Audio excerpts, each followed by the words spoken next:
kitchen was always the warmest room in the house. Even now, the morning sun slanted through the window above the sink. Dust motes danced in the light. I watched them. They spun and rose like tiny lost souls, just like mine. I poured coffee into my favorite mug, the one Sarah gave me for Mother's Day years ago. It had a chipped rim now. I thought about throwing it out, but I never did. It was a stupid little thing, yet it held so much weight. Like everything else. 7 years. That's how long it's been since Rick passed. 7 years since the quiet started to settle in. Not the good kind of quiet, not the peace you earn after a lifetime of noise. This was the empty kind, the kind that screams. I remember that morning so clearly. The smell of his aftershave still lingered in the air. He was a creature of habit, always shaved before dawn, always made me my coffee. Then he'd sit at the kitchen table, reading the paper, the local section first, always. I'd come in. We'd just be together. He was gone in an instant, a massive heart attack. In his sleep, the doctor said he wouldn't have felt a thing. A blessing, they called it. For him, maybe. For me, it was a demolition. Everything I knew, everything I was, collapsed into dust. We had been together for 48 years. Since I was 19, he was my rock, my compass, my whole damn world. Our children, Sarah and David, they flew in right away. Of course they did. My beautiful children, they hugged me tight, told me they'd never leave me alone, that they'd be here for me always. I believed them. God help me, I believed every single word. Sarah was my firstborn, my little firecracker, always so vibrant, so sure of herself. Even as a child, she had Rick's eyes, a startling shade of blue. She married Mark, a good man, a steady man. He worked in finance. They had Emily and Jacob, my sweet grandchildren. David was my youngest, my quiet boy. He had my artistic streak, liked to draw, build things with his hands. He married Jessica. She was sweet too, a little timid. They had Leo, my youngest grandchild. They were my legacy, my joy, my reason for being. After Rick left, they were all I had. The first year was a blur. Grief is like that. It wraps around you, chokes you. I barely remembered to eat, to sleep. Sarah was a constant presence. She brought over casseroles, helped me sort through Rick's things, held my hand when the tears came. David called every day, sometimes twice, just to check in, to tell me he loved me. Jessica would drop by with Leo, just to give me a hug, make me feel needed. I was so grateful, so blessed. I thought they encouraged me to stay in the house, our house, the one Rick and I built together. Not literally, but we built a life in it, raised our kids in it, watched them grow. Rick had a vegetable garden out back. We'd sit on the porch in the evenings, watching the sunset, talking about nothing and everything. The kids said I needed to stay there, for the memories, for stability. They told me it was my sanctuary. I listened. I stayed. It started subtly, like a slow leak in a pipe. You don't notice it at first. Then you see the water stain, then the drip, then the flood. Sarah started asking about Rick's will, about the house, about my finances, just so she could help, she said. Make sure I was taken care of, protect me from myself. I was grieving. My mind wasn't sharp. She handled everything. The bank accounts, the investments. Rick had been meticulous. He left everything to me, clear as day. Sarah suggested a few changes. For tax purposes, she said, to protect my assets, to make sure they went to the right people. She had Mark look it over. He was a financial advisor after all. It all sounded so complicated, so technical. I trusted them. Why wouldn't I? They were my children, my flesh and blood. They printed out papers, signed here, signed there. My vision wasn't what it used to be. My hands sometimes trembled. I just signed where they told me, believed it was for my good. David started needing money, for his art studio, for a new car, for Leo's private school. He'd always been a bit irresponsible with money, but he was my son. I helped him out, a few thousand here, 10,000 there. He'd always say he'd pay me back. He never did. But what's money between family? Right, it was for his happiness, for my grandson's future. That's what I told myself. Then came the babysitting requests. Emily and Jacob were getting older, but Leo was still young. Jessica worked part-time. David's studio needed him. I was always there. Of course, I loved my grandkids. More than anything, I'd pick them up from school, make them dinner, read them stories, tuck them into bed. They were the only ones who truly brought light into my days. Their laughter filled the empty spaces, but it became constant, 3-4 times a week. Weekends too. They'd drop them off without asking, just assume I'd be there. I never complained. What was I going to do? Sit alone in this big house, watching the dust motes dance. The phone calls dwindled. First from David, then from Sarah. They were busy. I understood. Raising families. Work. Life moves on. But when I called, they were always rushing. Always somewhere else. I started feeling like an inconvenience. A chore. A checkbox on their busy schedules. Birthdays. Holidays. They became quick visits. An hour maybe. With a frantic rush out the door. Always an excuse. Someone else to see. Somewhere else to be. I tried to tell myself it was normal. That kids grow up. They have their own lives. Their own families. But it hurt. A deep ache in my chest. A dull throb that never truly went away. I cooked their favorite meals. They'd pick at them. Say they were full. Or had plans. I bought gifts. Thoughtful ones. They'd open them quickly. A quick thank you. Then tossed aside. My efforts. My love. It felt like it was landing on deaf ears. On blind eyes. The big house felt bigger. Lonelier. I talked to the plants. I talked to Rick's photo. Sometimes I just talked to myself. The quiet, it pressed down on me. I'd drive to the grocery store, just to be around people.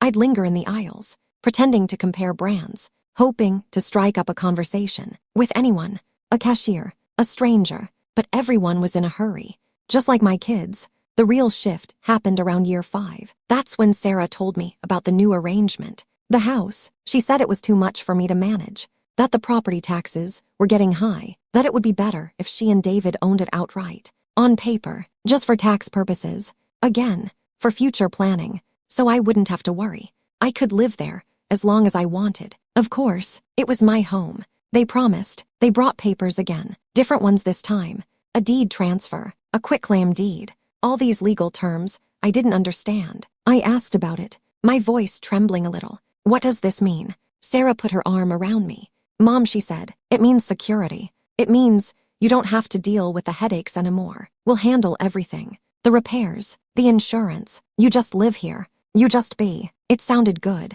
It sounded right. My children were taking care of me, just like they promised. I signed. Again, my hand was steady this time, fueled by a desperate hope that they truly cared, that they were truly looking out for me. The financial requests from David didn't stop. They intensified. He needed to buy out his partner in the studio. He needed a bigger space. Leo needed braces. He always had a reason, a new emergency. I kept giving. What else was I supposed to do? He was my son, my blood. I dipped into my savings, the nest egg Rick and I had worked so hard to build, for our retirement, for our old age. I never thought it would be for this, for them to chip away at it, piece by piece. One afternoon, I remember it vividly. It was a Tuesday. Sarah called, her voice tight, impatient. Mom, she said, we need you to move out for a few months, just temporarily. We're doing some renovations. Mark thinks it's a good investment, to update the house, to increase its value. I was stunned. Move out? Where would I go? She said they'd found a lovely assisted living facility, just for a little while, until the renovations were done. It wasn't a question. It was a statement, a directive. The words hit me like a physical blow. Assisted living, for a little while. My home, the home they promised I could stay in forever. My sanctuary. I asked her why, my voice barely a whisper. She said it made sense, that I could use the extra care, that I was getting older, that it was for my own good, always for my own good. The words tasted like ash in my mouth. I wanted to scream, to cry, to demand an explanation, but I just listened, my mind numb, my heart aching. I started packing, a few boxes, just essentials. I looked at Rick's old armchair, his pipe stand, the photographs on the mantelpiece, us on our honeymoon, the kids as babies, their graduations, their weddings, so many memories, so much life lived within these walls. And now, I was being told to leave, temporarily. My gut told me it wasn't temporary. My heart knew this was goodbye. The assisted living facility was clean, bright, but it smelled of disinfectant and loneliness. The nurses were kind. The food was bland. I tried to make the best of it, tried to believe Sarah's promises, that it was just for a few months, that I'd be back home soon. I called every week. How are the renovations coming? When can I come home? Sarah always had an excuse. Delays, contractors, unforeseen issues. Her voice grew colder each time, more distant. One day, Emily called me, my granddaughter. She was 15 then, a sweet girl. She always had a soft spot for me. Nana, she said, her voice hushed. I overheard Mom talking to Aunt Jessica about the house. She said it was going to be an investment property, that they were going to rent it out, and used the money for college funds, for Jacob and Leo, and for a new car for David. My heart stopped, just for a second. Then it started again, pounding, a drum against my ribs. Investment property, rented out. The house they promised was my sanctuary. The house I signed over for my own good. The pieces started clicking into place. The tax purposes, the asset protection, the vague legal documents, the hurried signatures. My trust, my naive, foolish trust. It was all a lie, a carefully constructed web of deceit. I called Sarah, my voice shaking. Emily told me about the house. There was a pause, a long silence. Then Sarah's voice, sharp, cold. Emily shouldn't be listening in on adult conversations. She shouldn't be talking about family business. It's for the best, Mom. Really, this place is better for you. You don't have to worry about anything. My home.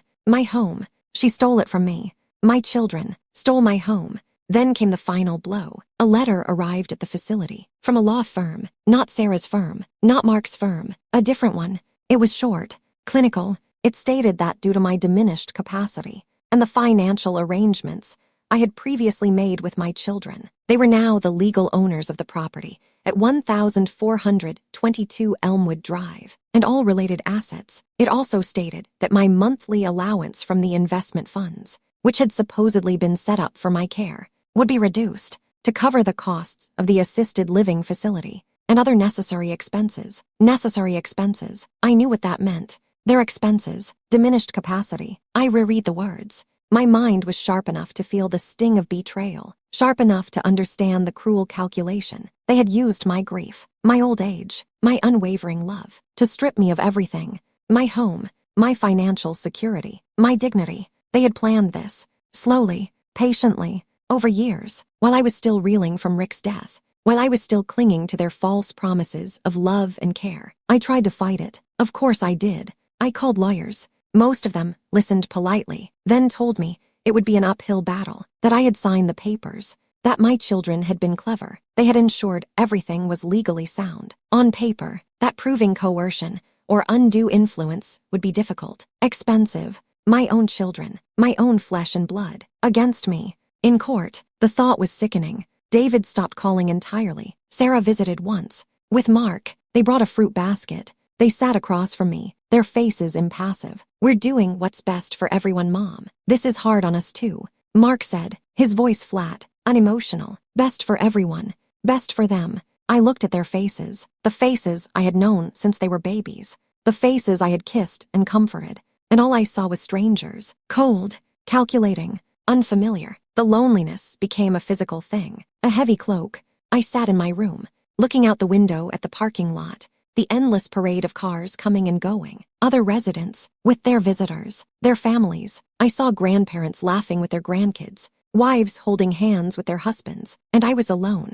My phone never rang. The holidays came and went. A card maybe, a perfunctory call from Sarah, full of hurried excuses. No visits, no genuine warmth. My grandchildren, even they started to drift away. Emily still called sometimes, secretly, from her friend's phone, just to see how I was. But she was growing up, had her own life, her own secrets. I knew it wouldn't last. Jacob and Leo, they stopped coming entirely. Their parents told them I was confused, that I wasn't well, that it was for the best, to keep them away. I was erased, from their lives, from their memories. I spent months in a daze. The pain was so intense. It felt like an open wound, never healing, always bleeding. I remembered holding Sarah in my arms, her tiny fingers wrapped around mine. The first time David called me Mama, the smell of their hair after a bath. All those memories, they turned into knives, twisting in my gut. How could they? How could the children I raised, the children I loved more than life itself, do this to me? There were moments of anger, white-hot rage. I wanted to confront them, to yell, to demand justice. But what good would it do? They had already won. They had taken everything. My home, my money, my family. All that was left was me, an old woman, trapped in a room, with nothing but memories, and a chipped mug. One morning, I looked in the mirror. My hair was white, my face lined with years of laughter, and now, years of sorrow. I saw a ghost, a shadow of the woman I used to be, the woman who was Rick's wife, Sarah and David's mother, Emily, Jacob and Leo's Nana, and something shifted inside me, a tiny spark, a flicker of something, not hope, not happiness, but a stubborn refusal, to let them have everything, to let them destroy me completely. I couldn't get the house back. I couldn't get my money back. I couldn't get my family back. But I could get myself back. What was left of me? I made a decision. A hard one. A painful one. But necessary. I stopped fighting the past. I stopped clinging to what was lost. I started to let go. I sold the few valuable pieces I still had. My mother's antique necklace. Rick's watch. The money wasn't much, but it was mine. All mine. I used it to pay for a tiny apartment. Not in the fancy part of town. Not even a nice part. But it was mine. No one could take it from me. No one could tell me to leave. It had one window, overlooking an alley. But it was a window. And it was mine. I moved out of the assisted living facility. The nurses looked surprised. Some were sad to see me go. I told them I was starting over. A fresh start. They didn't understand. How could they? They saw an old woman leaving. I saw a woman trying to find her footing again, even if it was on shaky ground. The apartment was small, just a bedroom, a living area, a tiny kitchen. It was empty, bare, but it was quiet. A different kind of quiet this time. Not the screaming kind, just quiet. I bought a cheap coffee maker and a new mug, a plain white one. No chips, no memories, just a mug. I started taking walks in the park nearby. I joined a book club at the local library. Just a few older women. We talked about books. Sometimes we talked about our lives. I never told them the full story. Just snippets, bits and pieces. They were kind. They listened. That was enough. I volunteered at an animal shelter. Walking dogs, cuddling cats, their unconditional love, their simple needs. It was healing. In a way I hadn't expected. No expectations, no hidden agendas, just wagging tails and purring warmth. Sometimes I see them. Sarah, David, in the grocery store, or driving past. I look away. They look away. There's no recognition, no connection, just strangers. That's what they became. Strangers. I wonder if they ever think of me, if they ever feel a flicker of guilt, a pang of regret. I doubt it. They seem to have moved on. Successfully, richer, happier, in the house that used to be mine. I think about Rick all the time.